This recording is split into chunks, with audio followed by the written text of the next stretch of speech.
Ignition sequence start. 6, 5, 4, 3, 2, 1, 0. All engine running. Liftoff. We have a liftoff. 32 minutes past the hour.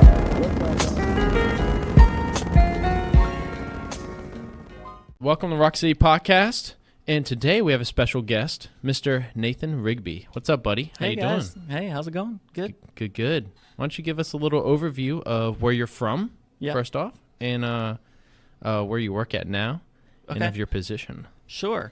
So I am from Madison, Alabama, which is that small town surrounded by Huntsville here in North Alabama. Born and raised here, and I work at NASA as a aerospace engineer.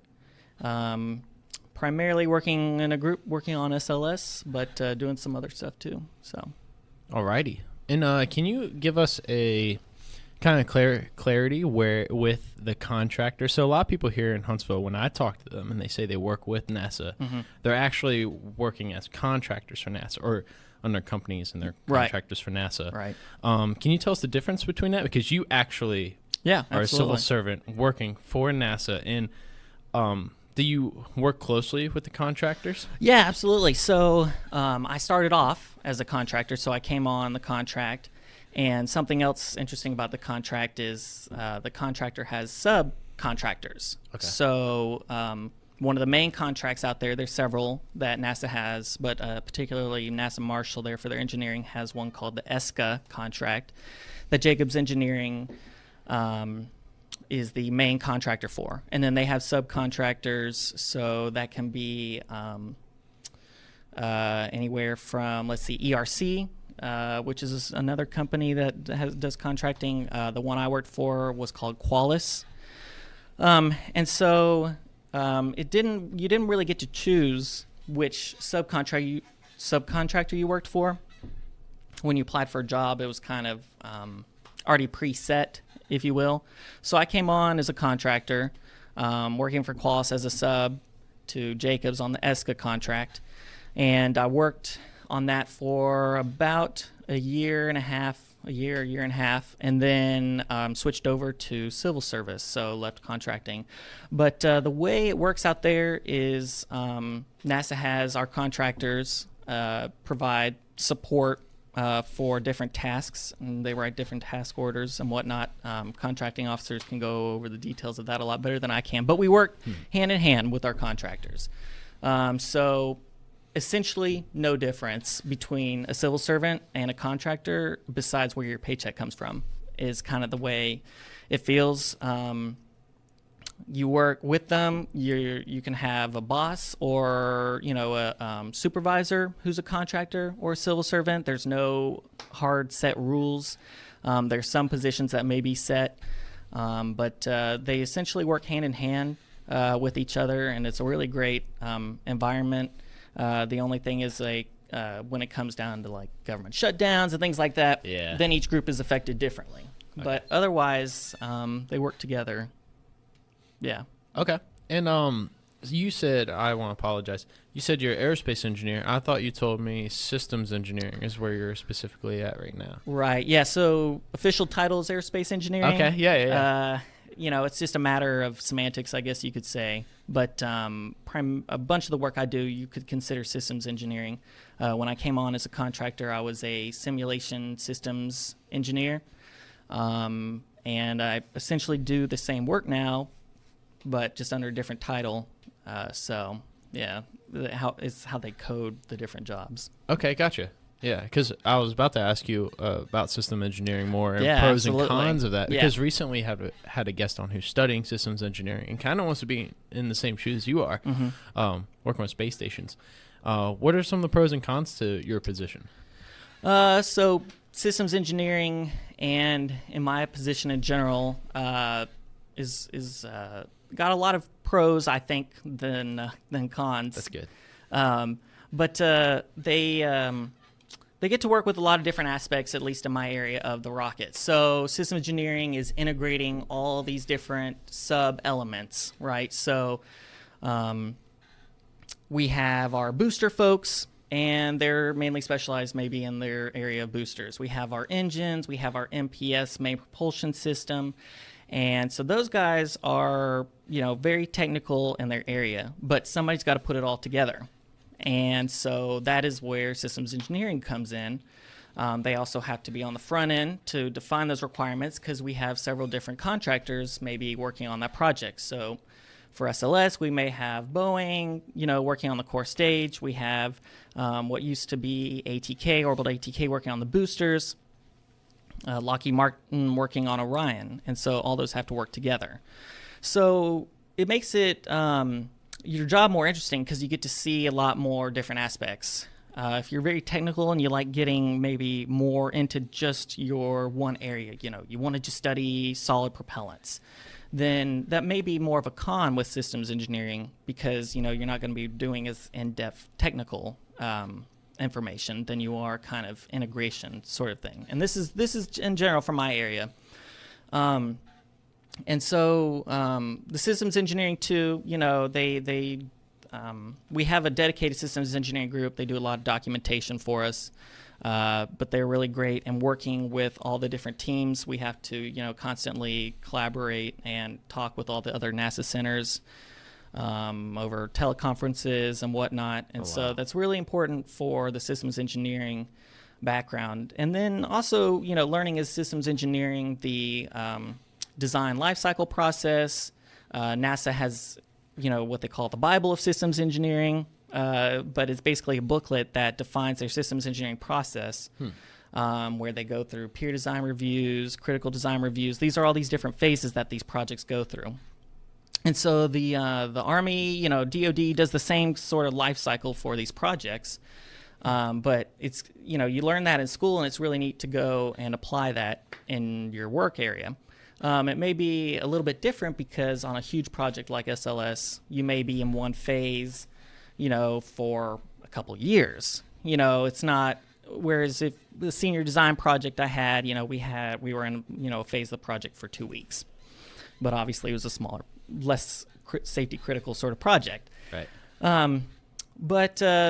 So that's another thing, is systems engineering can kind of work in different areas. So you're not very limited, whereas maybe with aerospace engineering, you're kind of more limited with your choices of jobs. Yeah. So if you like where you're at, then, that's great. But if maybe you start somewhere and you don't, then systems engineering allows you to kind of move to other areas.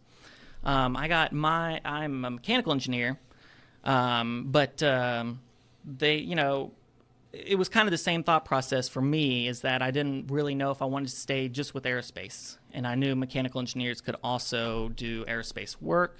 They could also do systems engineering, maybe electrical. They do a little bit of that. So that's kind of why I ended up doing that. But, like I said, maybe con would be, you don't get as technically down and Specific. Deep. Exactly. Yeah. So. But you're more like a project manager kind of style over different things? In a way. Yeah. So the group I work with is, and the branch I work in is Mission and Fault Management, M&FM. And so it's also known as Integrated System Health Management. It's kind of changed names a couple times. But all of our, devices or spacecraft or whatever have to have fault management built in, and then of course mission management. So that's your nominal operations that the rocket's going to perform, and then you also have your off nominal situations that you have to handle. And so being a systems engineering kind of outlook will allow you to integrate with all these other groups to have the best capabilities and knowledge to be able to have that fault management, mission management be the best it can be. Our group has different integrated teams, or integrated design teams are what we call them. And so what they do is we have a group that's for MPS, and they work with the MPS folks, but they also maybe work with the flight software also, and then they come together to form these, designs, algorithms. And so we also have a booster folks. And so they have an integrated design team too. So each of those groups are going to have these design teams filled with several people, and they need that systems engineering to kind of integrate everybody. It's not necessarily managing it per se like a project manager would, but you do have a lot to manage on your own plate. Yeah, wow. And so specifically, you told me that you work with the SLS in the Artemis program. Yes. And how exactly do you do that? Because that's exciting, because that's the program that NASA's going to the moon, back to the moon, by 2024. That's the plan. Yes. And it's exciting times. It is. It's absolutely exciting time. We're all excited there at NASA when we got that space policy directive and Vice President Pence came into town. And I think everybody was really excited to kind of have, a date. And we'd already had a date, but maybe something closer, kind of get us going a little bit. And so my group primarily, like you mentioned, works with SLS. And so as I was kind of previously alluding to, we handle the mission and fault management for SLS. So what does that mean? Well, what does the rocket have to do upon taking, launch, liftoff? What does it need to do at booster SEP?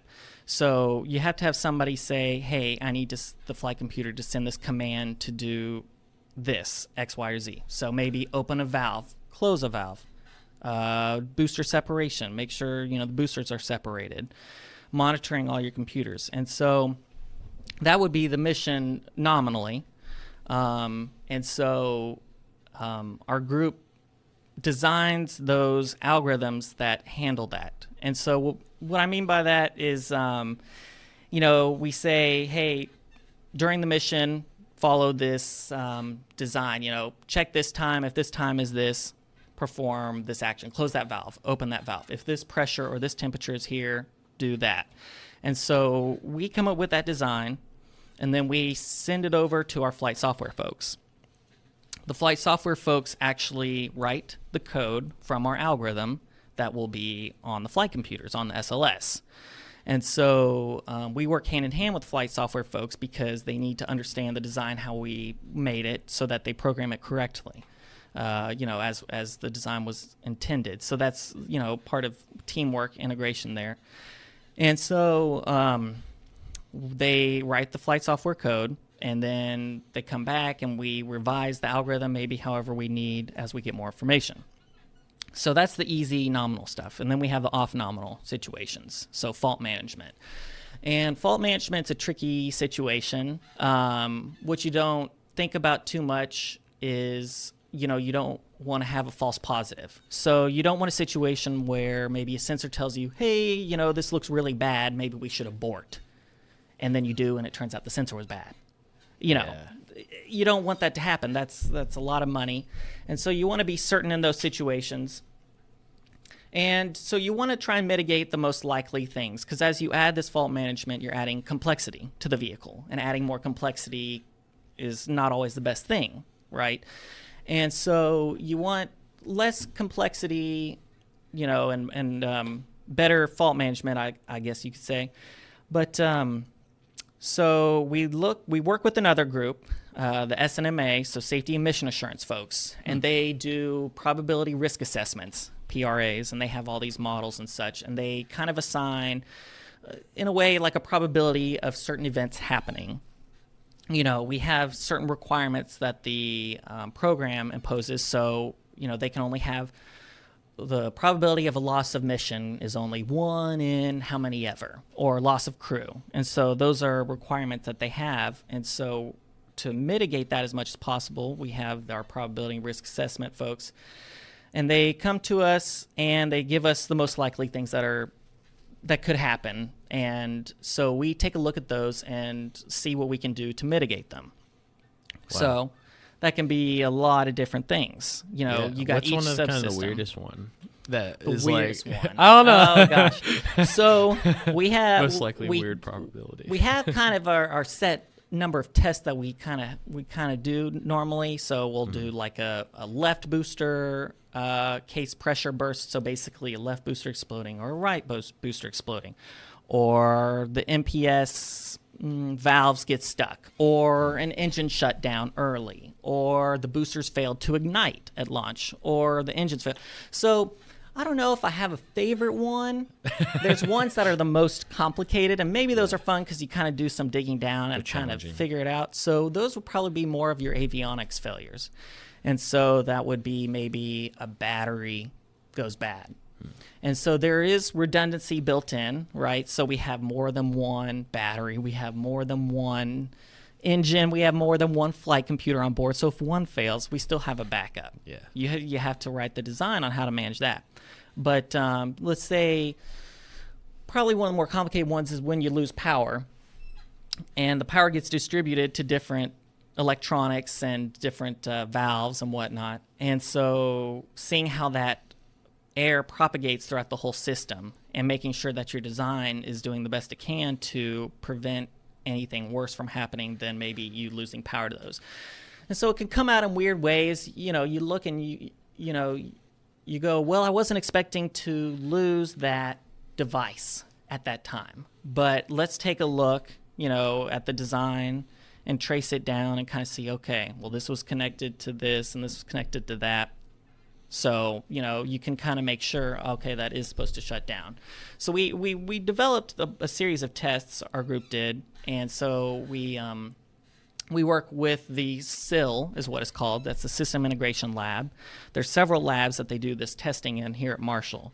The SIL is the big bad boy that we have, we're doing a lot of testing with right now, and that has actual hardware and the actual flight software inside the facility. And so it's not the actual hardware that will go on the rocket itself on SLS. Okay. But it is equivalent. So, pretend you got a production line going down and you get to go on the rocket and you're coming with me to get tested. Really? So one person gets to do his one little flight computer gets its glory, and then the other one has to get tested to no end. But what we do is we put our flight software, so that's testing our flight software design and algorithms on our flight computers. We hook it up with hardware. Now, obviously, we can't run with engines or boosters, so we have emulators do that. Okay. And so they provide data. They trick the sensors into thinking it's actually there. And so we can take places and we can inject faults and make it think like, oh, God, I've lost a booster, or, oh, God, I've lost this battery. And we can see how the actual hardware in the Systems Integration Lab responds and how the flight software and the flight computers is able to handle that. And so that's really where we're doing that validation and verification.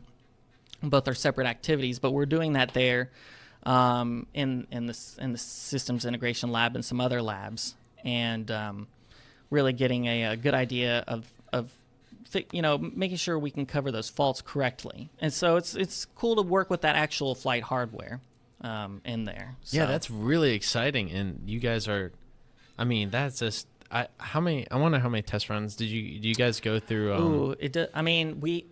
It does a lot of testing. Yeah, a lot of testing. It's basically running 24/7 right now. Wow. Almost Essentially, they do downtime for maintenance to maybe install updates to emulators. Yeah. But they and if you think about it, these components were only designed for one flight, right? You turn it on and it goes, and then that's that. It's done. Right. Whereas these pieces of hardware we have, we're running over and over and over and over again. So we got to be careful about making sure that we don't overheat them. Yeah. We keep them in a safe environment that can handle running over and over and over again. And so, one test produces a lot of data. I don't know. I haven't seen it personally, the amount of data. I've heard one test produces a terabyte of data. Wow. They probably do about 10 tests a day, so 10 terabytes a day, about maybe. In general, the largest pulls that I've done of data might be 50 to 100 gigs of data. A bunch of that data may be pre-launch, so some folks care about that more than others. So maybe I can pull that data and I can snip that part out because I'm more focusing on just the flight. They run maybe T-minus 4 hours to launch, and that's going to be a lot of data being produced. And you got to think it's not just the regular data that we would get on the ground that's being produced in these tests, right? You'll get that telemetered data, but you'll in the lab we can kind of peek inside of the boxes and see what is actually going on inside. We can kind of snip the wires and see what's going on inside, making sure that the data flowing over, that wire is what it should be. Right. And so, like I said, I think they do about 10 tests a day. I'm not entirely familiar or sure about that. I know the tests that we care about, they maybe do 3 or 4 a day, but you got to imagine they can crank out all this data, but somebody's got to look at it. You got to have stuff to analyze it, and you don't want to miss anything. And so that's really where the time, Most of your time goes. most of the time goes to that data analysis. Yeah. Wow. And do you get to watch any of the actual flight hardware testing when they're flying it, or like when they test the capsule? And because I'm sure after you did the simulator, you kind of want to see the actual thing happen too. And Right. does your role play into that at all? Not as much. Okay. So More there's- simulations. Yeah, there's a lot of so they do have the lab running, and people can be in there, and while the lab's running, that's okay. But there's nothing moving. You don't see anything Right. moving. It's all electronics. But like I said, what's cool is the wires that they have are flight-like lengths. So it's if this wire is going to be 300 feet long, then they have that wire maybe going back and forth for 300 feet. So we test, make sure that signal makes it over that wire just okay. And so nothing's really moving in there. Yeah. But they do have I think somebody developed a model that can run using actually Unreal Game Engine. I don't know if anybody's familiar with that, but that's actually like a video game engine. It's commonly used in video games, but they'll use that sometimes to feed the data through. There's some folks that have their own tools that can run. So you can view on your screen what the rocket's doing during the test, or you can go back and play back. That takes up some of that amount of time. So it's not as useful as just kind of looking hard at the data. And of course, we don't do much with Orion either, right? So that's handled out of Johnson Space Center. Okay. So they're the main program manager for that. And so that's being tested right now. I believe they sent that right up to near Glenn, and that's going under testing right now. And so what happens is it looks like a server rack box, if you will, and that's Orion. That's the emulator for Orion, and so it gives us that fake data that makes us think that we're connected.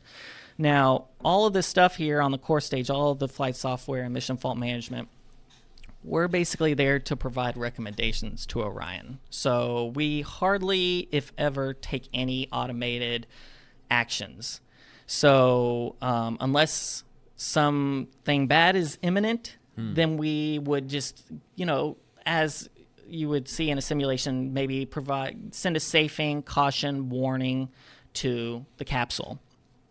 The folks in the capsule have to decide what they want to do with that. Right. Now, for the first mission, Artemis 1, there's no crew on board. So that is decided by Mission Control. Now, they have aborts inhibited on the first mission. So Oh, really? I didn't know that. Yes. So if It's just going around the moon, coming back. the first mission, That's what I heard anyway.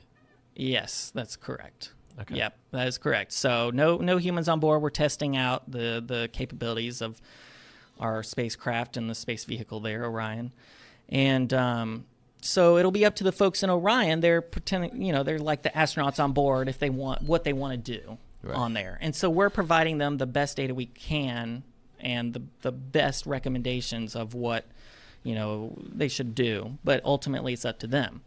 So on the next flight, there'll be humans on it, astronauts. Right. So they'll work with Mission Control to determine what they might do in the event of a caution or a warning coming up to them.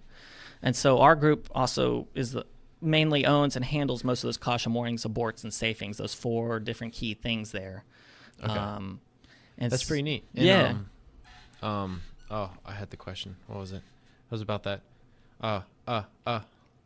Dang it. I already lost it. That's all right. So with all that though, No, we're gonna edit this out. I'm gonna get that question. That was a really good question. What did I have it as? My bad. You're good. We're talking about the simulation. Mm-hmm. Oh, yeah. So a history of systems engineering and doing simulations. That's amazing that we're just putting it through a bunch of computer testing and what you're doing, because I don't think we had that capability, at least in the extent that we do now, right? That's Before right. With Apollo and the shuttle program. We don't. Do you know how that evolved? And like, were we able to even run certain simulations? Probably on a very strict computer power and memory. Yeah, so each box can do its own checkout, right? So maybe you developed a box that can do certain capabilities. And so I assume back then they were also able to do their own self-checks. And today they're able to also. And that, that's something else to remember with integration and systems engineering is with the systems integration lab, the SIL is all these pieces coming together. So maybe a company made this box and it works great at their lab, but does it work fair and nice with all the other boxes? Right. Well, that's what we're checking out. And so,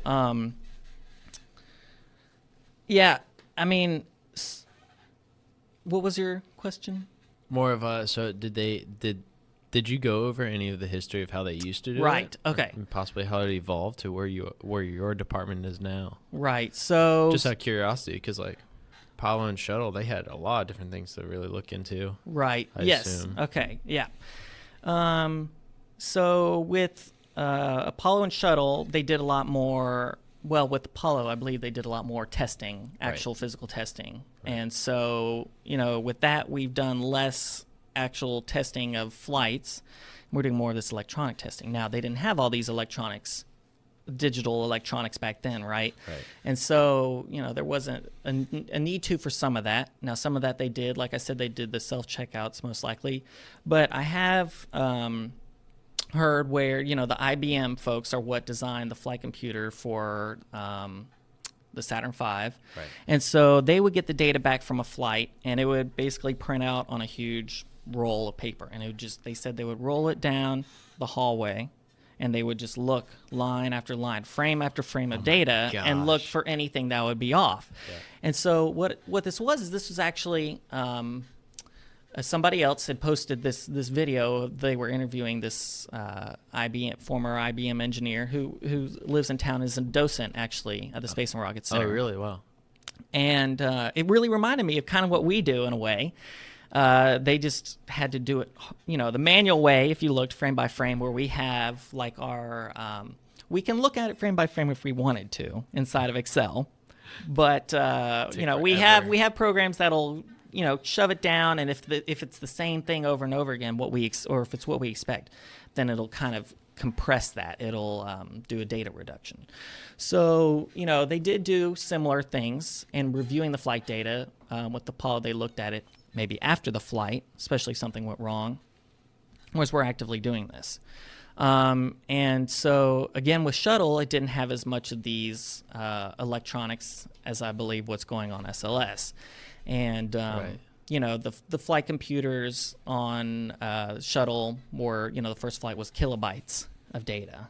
So, it's hard to do comparison now. Yeah.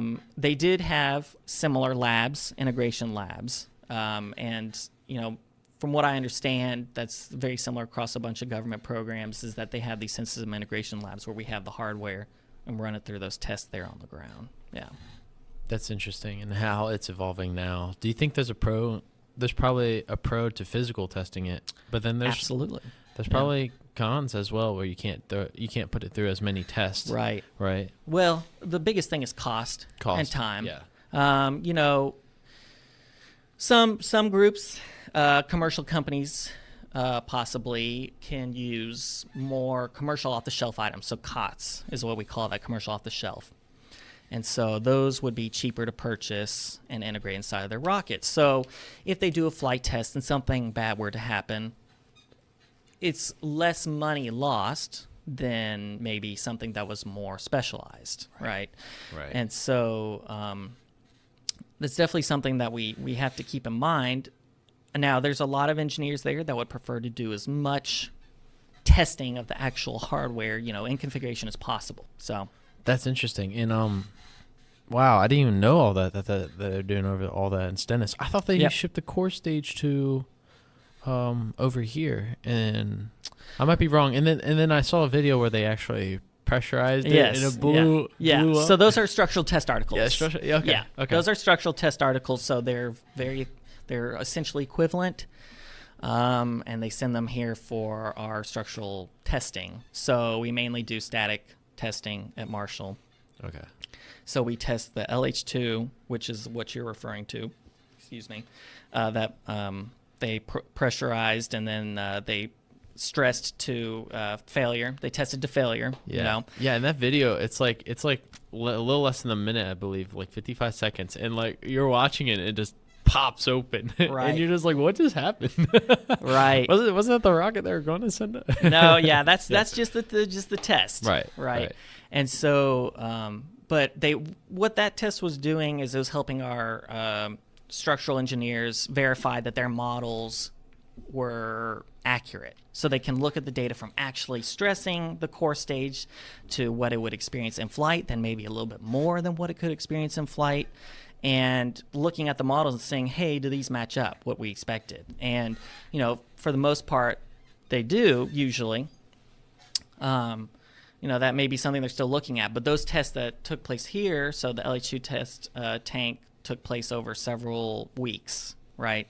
And in fact, they designed that new test stand at Marshall. They designed and built the new test stand for both the LH2 and the LO2 structural testing. Wow. They were built on top of old test stands, so there was already concrete that they said went all the way to bedrock kind of thing. Yeah. And it can be configured for possible other uses in the future for different maybe rockets. So that's nice that they kind of have that capability in the future. But they do those two tests there at Marshall.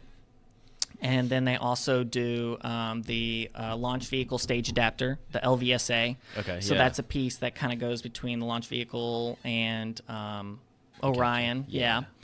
Of course, between there you have your ICPS, your interim cryogenic propulsion stage, which is kind of your second stage in a way. Yeah. But it's powered differently though, right? It's different than It's a any different stage that we've had before. well, this I've heard. ICPS has flown before Okay. on different, I think, DoD missions. Okay.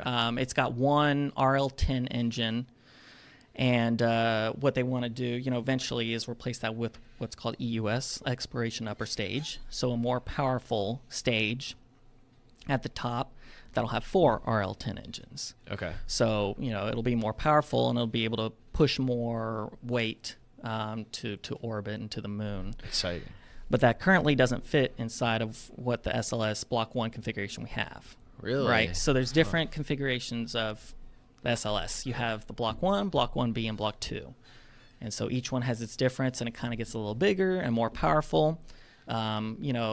They're doing research into making our boosters more lightweight. Of course, these boosters are similar to what was on the space shuttle, except they have an extra segment in them. So instead of 5, they have 6 segments inside of these boosters. So it's very similar, but by Block 2, that would fit the EUS and more cargo, the cargo version of that. Yeah, interesting. And so with all these testing right now, you're just working on the flight part, right, with the simulations? Right. So Marshall is primarily concerned with the core stage as far as their design of SLS. So that includes, like I've mentioned, the main engines. So, they used to be called SSMEs, but now we'll refer to them as RS-25s. The same thing. The MPS, so your gases, you have your liquid hydrogen, your liquid oxygen, and your pressurized helium. The helium's used for several different reasons. It pressurizes our tanks, it runs our valves. And so those folks are concerned with looking at that. We have our booster folks also there at Marshall. So essentially from tanking, way before launch to separation. Yeah. And that's what we care about. Once we're separated, that kind of kicks it on over to Johnson with Orion. Okay. Well, it's so the questions I had for you, you threw me off because of everything. I didn't really understand, I guess, what you were really doing over there. I'm like, it's so cool what you're doing though. Right. putting all the whole Absolutely. SLS through the simulations and making Right. sure everything works correctly, and that is Yeah. so important. And I Yeah. think your position and that whole department right there, Yeah. and everybody doing that, that's going to be the main factor in getting us safely back to the moon. And back. It's And definitely a team effort. Yeah, and super and, important. and we think about our astronauts. Yeah. You know, every day we work. You know, Yeah. we're putting those folks there. You know, who have children, families. You know, and we're putting them on there, and we want to provide the best that we can Yeah. to them. And so that's definitely something that we think about in our group. Yeah. And really the entire center does. So Yeah. That probably motivates you even more, or you're just like it does, absolutely. Yeah. You know, with that abort that the Soyuz had about maybe Recently, a year ago. right? Yeah. And so that kind of makes us excited because, hey, it worked. Their abort worked, right? Yeah. Nothing bad happened to the folks. Maybe they got a little bit more roughed up, on their abort. But that's why we do what we do, is to make sure that they stay safe at all costs. Yeah. Well, now I'm going to go a little away from that and ask you, with the SpaceX and Boeing testing their crew capsules and possibly America sending astronauts from our soil again. Right. Since 2011, Yeah. since we ended the shuttle program. Yeah. Exciting times. What do you think about all that, and have you kept up to date on that? Absolutely, yeah. It's extremely exciting, and I'm really excited to see that happen. It's been exciting to see the testing going on, the engineering going on, the different designs, and so I'm really excited to see them go back. Us Americans send back Americans to the ISS from American soil. Yeah. Would your department ever have to work with some of the astronauts that we might send up to the ISS? Our department has not worked directly with any astronauts. Okay. What we usually work with is the crew office Okay. over at Johnson, and they're kind of like the liaison for the astronauts in deciding these things. Okay. Gotcha. Interesting. Yeah. Wow. And what inspired you to work with the space program from an early age? I think a lot of us at the Space and Rocket Center where we previously worked, and you previously worked at the Space and Rocket Center, Right. and a lot of people, I was kind of discouraged early on because of all the things to get into the space program and work at NASA. Right. But obviously, you can get encouraged and Yeah. keep pushing through, and you did that. What inspired you to work at NASA in the space program? Yeah. Well, it's definitely an exciting time for anyone interested in space, I think. Myself personally, when I started off, I grew up here. And so one of my grandparents worked at NASA. Actually, the other one also was a contractor for NASA back during Apollo. The other one of them did more of the science kind of side of things. So one thing that people forget about is that NASA actually does Marshall does a lot of science here also. We have a whole science and technology office. And so he mainly did that. So, I was always like, well, that's kind of the work that they do out here. And in my head, I was like, it's a bunch of more folks on the older side. I wasn't really interested in that. Maybe I was more interested in a young, hip, kind of really fast moving. And when I was, first started out, I graduated high school, SpaceX, and I don't even know if they had even started yet. I didn't know what it was. So really there was just NASA. So I wasn't even really sure if I wanted to go in space, to be honest, from growing up here. It's one of those things where you're kind of surrounded by it and you don't appreciate it as much. Yeah. And so, which is something why I always enjoy getting other people's perspective, visitors at the Space and Rocket Center, or we have interns there at NASA that come from other places, and they're like, wow, you guys do this stuff? That's so cool. And I step back and I look, it really is. And so that makes me appreciate it more. And so, but going back to me personally, I interned as a summer intern at NASA back in 2014. So they have a lot of internships that are semester-long internships. From undergrad to graduate. They even have high schoolers that come in and they can volunteer. And so that's really cool. I suggest everybody check that out. They've got some really cool opportunities on there. And so I interned in guidance, navigation, control, which is actually located kind of in the same department as where I'm at now. Oh, that's interesting. Yeah, Wow. it's actually a couple floors up from where I was. I did that back in 2014, and they handle what you would expect: guidance, navigation, control.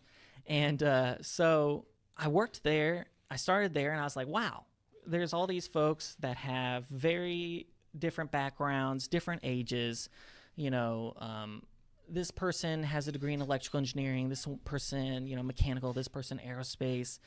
And, a bunch of folks out there even have PhDs, and there was young people, and there was also old people, and it was really great mix. It's good to have that experience with also the new folks coming in. And so I thought to myself, this is actually pretty good. I liked it. And so that's kind of what got me into it more. And then, of course, with the advent of the commercial crew, and the commercial companies that are involved with the space industry, it definitely makes it an exciting time to be involved. And so, growing up, I really wasn't, space was cool, but it wasn't my, I wanted to be, involved in any way. And so it kind of turned out, I interned there and I enjoyed it so much that I'm back there now. So, and I wouldn't want it any other way. I love where I work.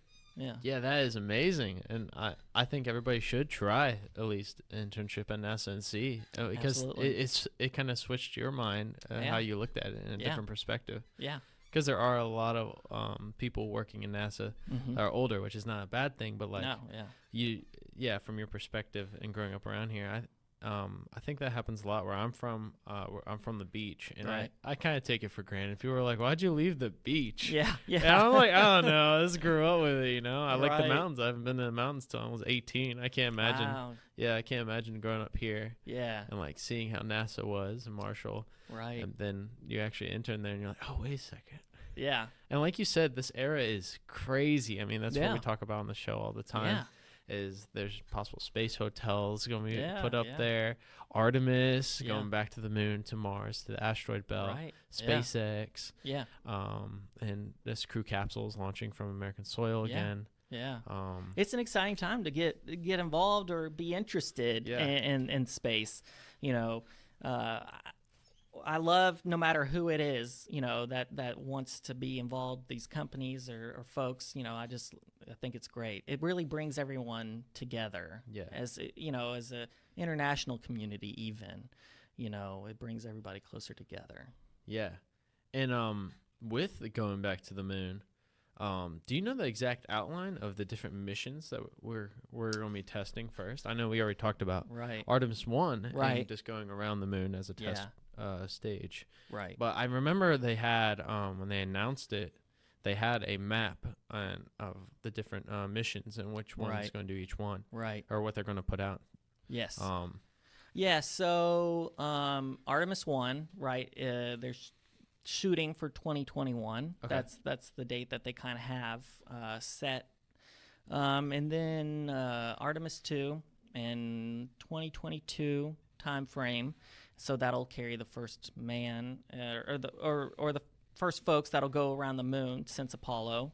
So that'll carry the astronauts in Orion around the moon and back here. And then 2024 is, what you hear is that's when we want to get boots on the moon.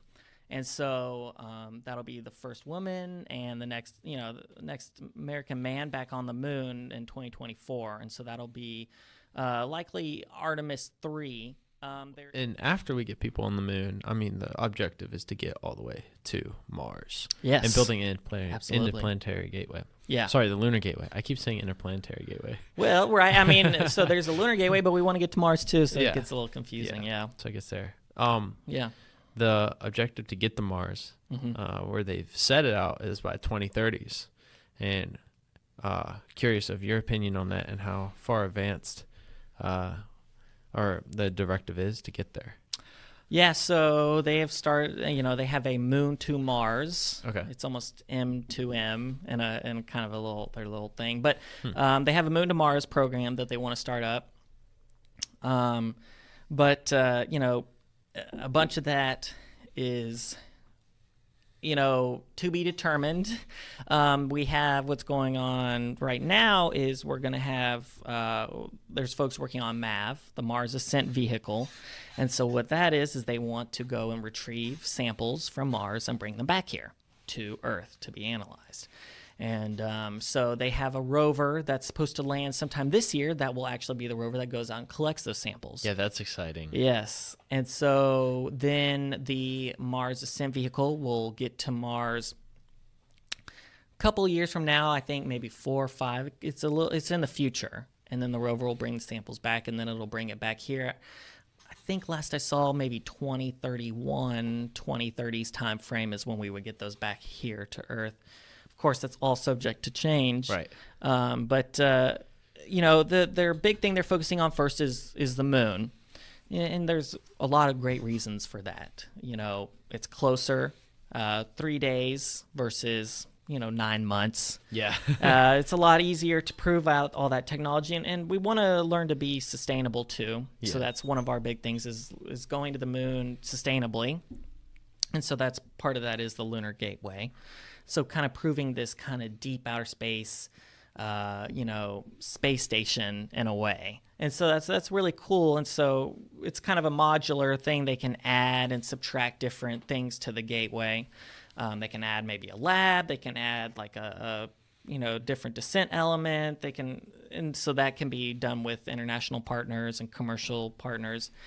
And so that way they can learn a lot about kind of being more outside of near Earth orbit, Right. or further out than being here. And so we can prove out a lot of technologies that way for a lot cheaper. So it's better that we're kind of looking at that, doing that here closer, using the moon. Yeah, that seems, and it seems like more common sense. You need to use Yeah. the moon before you get to Mars, and Right. I mean, that always seems like the objective. And now Right. with the view of what you're giving us, Mm-hmm. the overview of it, it's really good. And because I'm now like, oh, okay, because it's been 50 years since we've been to the moon, Right. And it was when the first time I always talk about we used to launch Alan Shepard up in outer space, Right. first person up in outer space to go around the Earth in a capsule.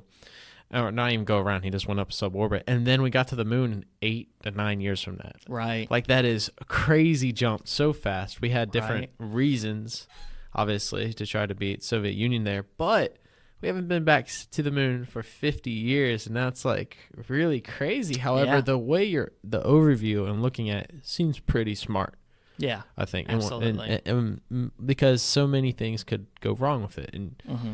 and through your simulations every day and what you work on, I mean, you Right. probably see that even the Right. littlest things could go wrong. Right. I think that's what people need to understand, that we do need to take this at a slower pace just to make sure Right. and be careful of what we're doing. Absolutely. And slower at a pace doesn't have to mean we're slow. Right. As long, we can still go at a pretty good pace, I think. I think the only reason I'm saying that too is like a lot of people's opinions are that we are going at a slower pace, but it's not necessarily Right. true. Right. It takes a while to develop technology for the most hostile environment we know.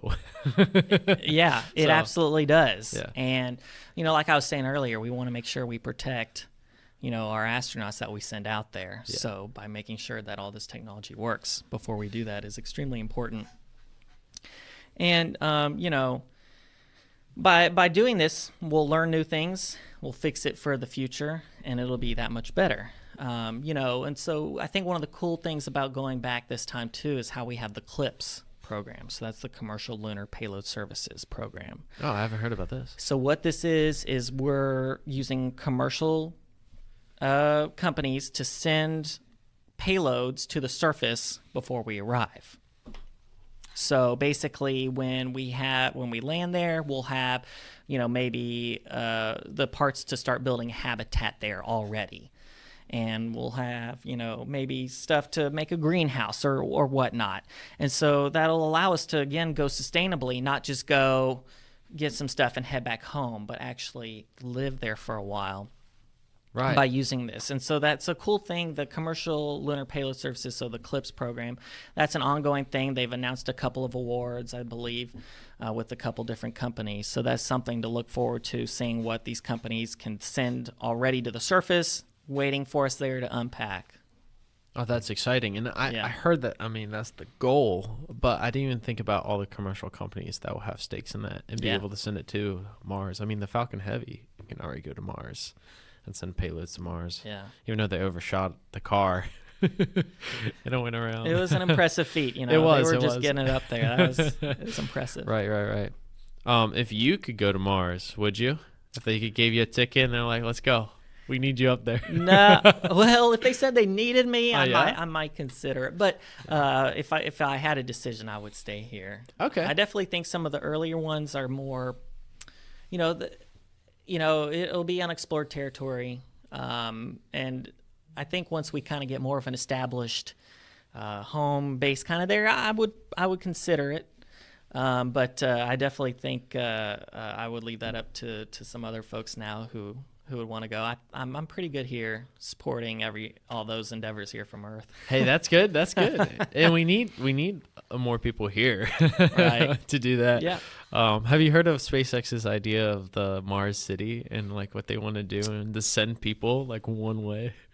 Well, I have heard where they had, it was like they would be like one-way ticket, and Yeah. and people signed up. There was a fake contest that did that a while back. I think it's the Mars One program, and the guy, at least, it was a non-profit, Right. And he seemed pretty serious. Yeah, But they didn't have quite the means necessary to follow through. It seemed like, or something like that. But there was a lot of people who were interested, right? Yeah. A lot of people who signed up. Yeah. And so, but yeah, I mean, NASA's excited if SpaceX wants to go. We're excited to work with them on that. Absolutely. Yeah. NASA is. Yeah. It's interesting. Have you gotten to see any of the Starhopper testing?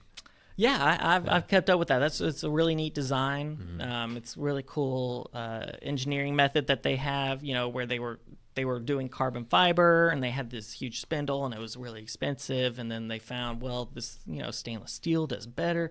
It's stronger at these cryogenic temperatures, and so that's really cool engineering. And it's cool the testing that they can do with it from those materials being relatively inexpensive, so they can do these tests. And I think it's exciting that they have folks working on that. It's really neat. Dylan pulled up a SpaceX Mars City map or a design. That doesn't look too bad to live at.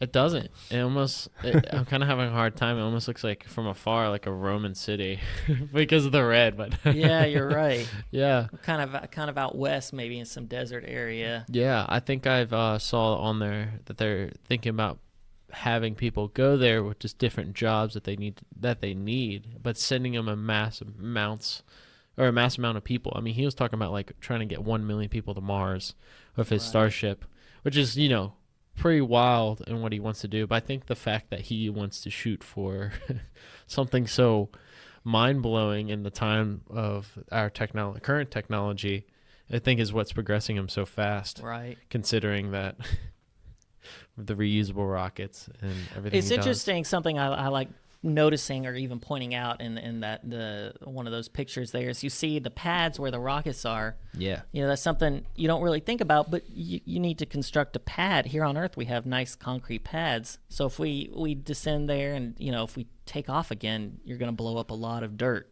Right. And so we've never done that before. And so that's not something I thought about where, we can just land and take back off from Mars. But you don't have a nice concrete pad there to do that from. Right. And so see that in that picture, he kind of has some built there to do that. So that's pretty neat. Yeah, and you're probably going to need it far away from the habitat, which is kind of interesting because it could blow up or blow a lot of the dirt, like you were saying, or Right. even potentially if they miss the launch pad, which would be Well, devastating. And something else I had heard was that their Starship would not have abort capabilities. really. Yeah, so it wouldn't have a way. It would be kind of similar to shuttle in that fashion. It wouldn't be, shuttle sat on the side, so that presented its own problems, whereas this sits on top. But they don't have abort capabilities built in as of yet, and so I don't think they will. And again, that's a decision where I think they saw that by adding an abort capability that adds complexity and cost. So, that's going to be a risk That's risky, though. It is. And so, I'm not sure if NASA would ever want to put anybody on a craft like that without extensive analysis and testing maybe ahead of time. Yeah. So, well, that's interesting to look at because that might be one of SpaceX's barriers of entry to get people to Mars, because like, nah, you need to abort because we want people to be safe. You know? That's people have said important. they're like, well, if they prove themselves over several flights without incidents, or maybe a recoverable incident, then they would be willing to. But and then that's again a part of the cost is that they can do so many and build so many, and if stuff happens, and they can just keep testing and testing, kind of prove through kind of those tests the capabilities and its effectiveness at its job, if you will. I now kind of think about that more because all of our airplanes have not abort systems. Well, kind of like abort systems, right? Well, they have people safety would measures. compare it to airplanes in that airplanes fly thousands and thousands of hours. Right. And so, they don't have issues, or if they do, then they're able. An engine they can shut down and still make it. This is a lot more high risk. But again, if it flew thousands and thousands of hours like airplanes, all right, strap me in. So that's true. I just see that, like, I every now and then we have an airplane that goes down. It's just like, well, when the first one goes down, it's going to happen eventually. I would hope not, but if we have that many spacecraft out there and one goes down, I guess at that point though it would be similar to now where we don't really look at that, and there's thousands of hours of flight. Right, and that's like, that's definitely a way to look at it. Yeah, however they want to categorize risk, and that can be done several ways, and that's folks other than me do that. But yeah. One trip to Mars and back will be thousands and thousands of hours. So I want to see it making through our atmosphere a couple more times than just the once in and out. Making it to Mars, and you probably have to concern about this, or have to do and think about this more. It's 3 to 9 months to get to Mars. I thought it was 3 to 6, but our current technology. I thought 6 was the minimum. I can look this up. Currently I think it's 6 to 9 ish. Okay. It depends on where it's at in the orbit, right? And because every 2 years it aligns with Earth, right? And so the doing those orbital mechanics, and so it may take longer or not as long. Is there any talk about how they could speed that up that you know of? Well, so payloads can get there faster than that, right? Because they can speed up and handle that, right? And so I'm not entirely sure if we would be able to, and plus they're lighter weight, so being able to send humans along with the stuff to sustain them is just so much weight. I'm not sure how we would be able to speed that up. A lot of science right now is more focused less on human spaceflight and more on sending, like probes out into space that can go, for a long time. Right. Using ion propulsion, or there's solar sails kind of thing going on. So I'm not sure how, they would get to there faster. Right. Between 150 to 300 days. Depending on the speed of launch. Right. Yeah. Okay. That's interesting. But we could potentially send them faster, since you said we send payloads faster.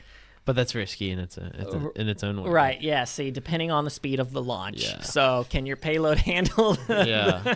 Can the humans handle it? Well, I don't know. I wonder how much testing they've done with that. No, I'm not sure. Yeah. People really prefer their payloads to make it safely. So yeah. Interesting. But who knows? SpaceX does a lot of testing, and they may try and push the limits somewhat on it. Of course, we're limited by the propulsion technology that we have too. So the current propulsion and engines that we have. Yeah. After the RS-25s, what are the type of engines that we're going to put on the bottom? So it'll remain RS-25s. Oh, okay. Yeah, so they have some left over, that they're using, and then they're going to continue to build.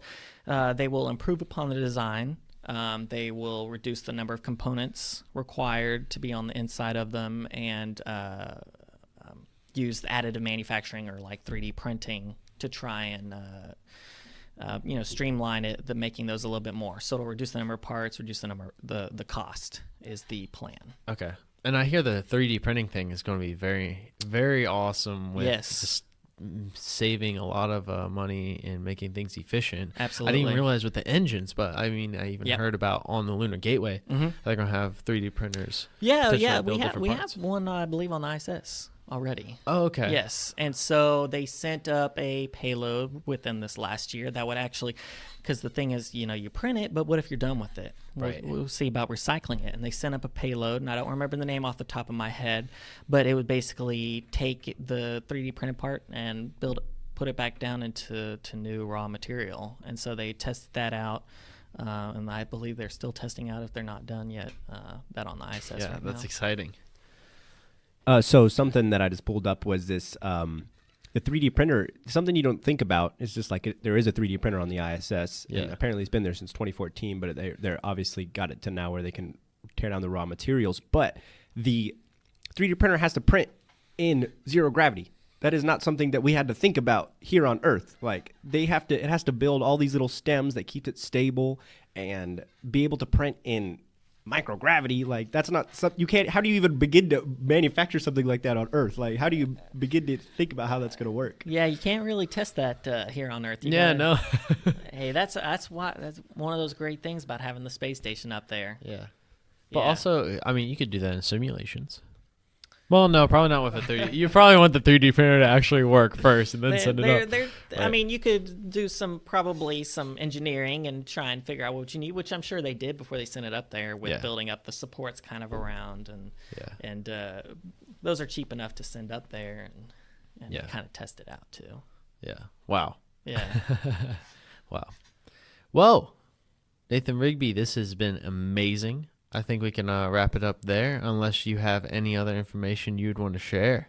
I think you gave us such a great overview of what's happening with the space program right now. I appreciate that. I want Yeah. to thank you for your job because you are working on the safety. I mean, the simulations and what goes into it and the safety of what's going to go Right. about getting people to the moon, Yeah. which is amazing. Yeah. And everything you told me really helped shape my overview and perspective on it because you can read about, watch other videos, Yeah. but when you talk to somebody and they really teach and tell you more about it, because it's all new. I mean, the whole Artemis thing was just announced this past year, Right. or they changed it to Right, the the Artemis name, program. yeah, absolutely.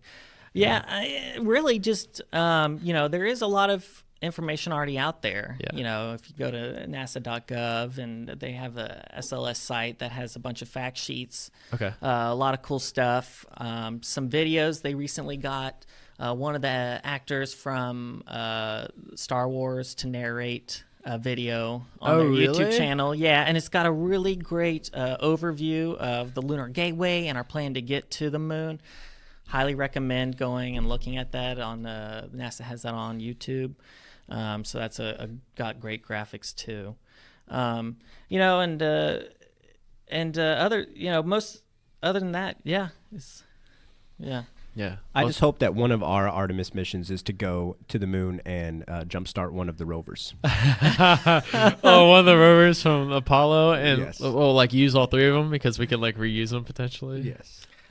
Yeah, I'm not so sure how close we're getting. That's Yeah.